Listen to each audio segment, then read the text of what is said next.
Imagine playing a game that determines the fate of kings. Would you wager your memories on a game of hide and seek? What if everything rested on a flip of a coin? Flip of a coin. Hi everyone, welcome back to the Theater Zoo. My name is Nathaniel. Today I am going to be talking about Claire North's The Gameshouse. This is a story that is actually broken up into 3 books.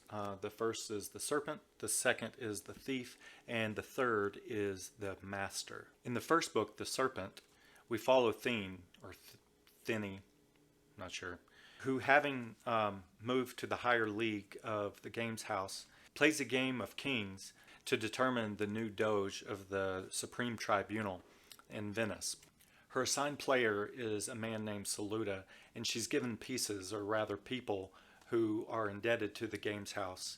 Through the deployment of her cards, like the Tower, the Priestess, the Queen of Cups, she influences, she bribes, even burns down some of the competition in order to finally seat her man in the throne.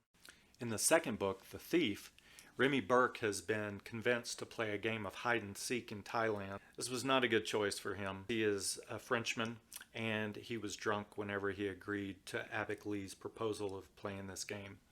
At risk is all of his memories that will go to Abic Lee in the event that he is tagged first. He travels all through Thailand trying to hide, while Abic Lee is in pursuit with all of the resources that he currently has in his own country. Not having many resources at his disposal, Remy ultimately is able to evade capture and then tag Abic Lee sooner.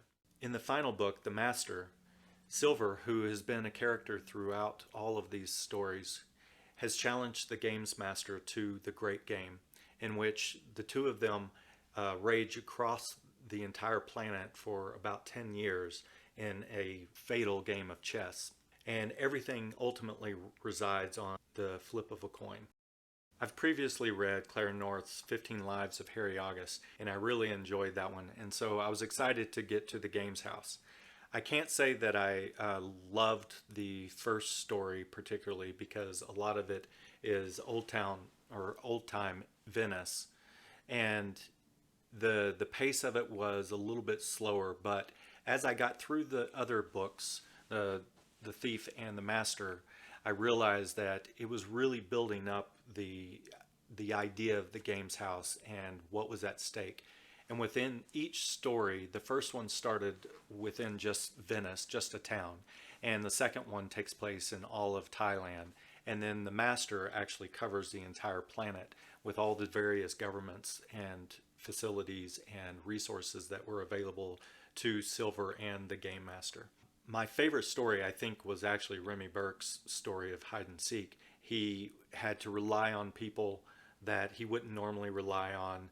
Perhaps he had to acknowledge the idea of love at one point, and he had to use, because he was limited in resources, because all of his resources were outside of Thailand, he was able to call in a couple of favors that ultimately led to him being victorious in his endeavor, but he mostly had to rely on himself. I just liked the pace of that one, because each story is told slightly differently, even though there's a sort of omnipotent narrator that is following some of the stories and has asides placed in there and will make comments or pose questions to the reader. Each story has a different feel to it, and of course the stakes get higher and higher until the very end, and then you also learn a little bit more of why the Gameshouse is there and what the pressure from behind is in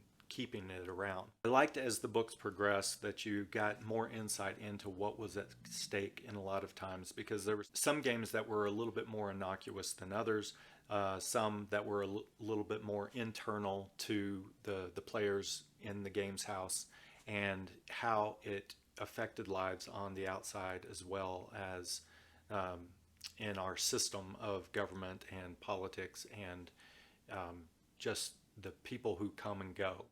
I did enjoy the overall book. It was worth reading, and I like Claire North's style. It's not one that I would highly recommend, but I would give it a solid 3. So if it sounds good to you, I recommend picking it up. I do highly recommend The 15 Lives of Harry August. So if you haven't read any of Clara North's things, I would definitely start with that one.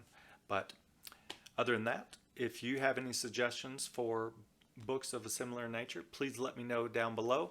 And until next time, have a good day.